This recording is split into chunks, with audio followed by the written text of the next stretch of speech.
دریا کے کنارے کسی خوبصورت جنگل میں ایک کچھوا رہتا تھا۔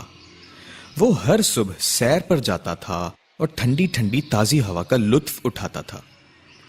سیر کے دوران اسے اکثر اس کا شرارتی اور نٹکھٹ دوست خرگوش مل جاتا تھا۔ خرگوش کو تیز دوڑنے اور چھلانگیں لگانے کا بڑا شوق تھا۔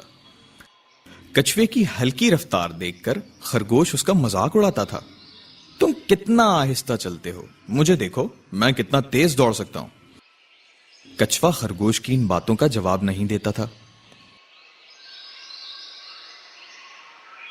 ایک دن جب خرگوش نے کچھوے کو بہت تنگ کیا تو کچھوے نے کہا، بھائی خرگوش، غرور کرنا اچھی بات نہیں۔ اگر ہم دوڑ لگائیں تو کیا پتا میں تمہیں ہرا دوں۔ خرگوش یہ سن کر خوب ہنسا اور کہنے لگا، میں تم سے بہت تیز دوڑتا ہوں، دوڑ تو میں ہی جیتوں گا۔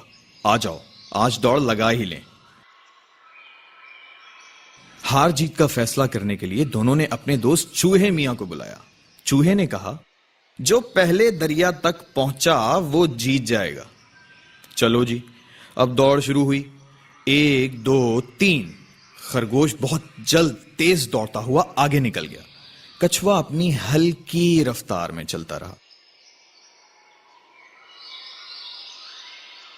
خرگوش جب کافی آگے نکل گیا تو اس نے سوچا، دوڑ تو میں نے ہی جیتنی ہے، کیوں نہ کچھ دیر آرام کر لیا جائے۔ یہ سوچ کر خرگوش ایک درخت کے نیچے سو گیا۔ دوسری طرف کچھوا ہلکے ہلکے چلتا رہا اور دوڑ جیت گیا۔ خوب تالیوں اور سیٹیوں کے شور میں کچھوے کا استقبال کیا گیا، جس سے خرگوش کی آنکھ کھل گئی۔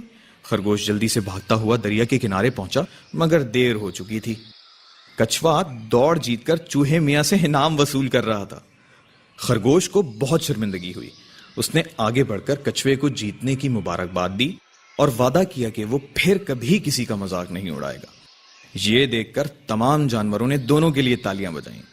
بچوں، اس کہانی سے ہمیں سبق ملتا ہے کہ دوسروں کا مذاق نہیں اڑانا چاہیے اور نہ ہی خود پر غرور کرنا چاہیے۔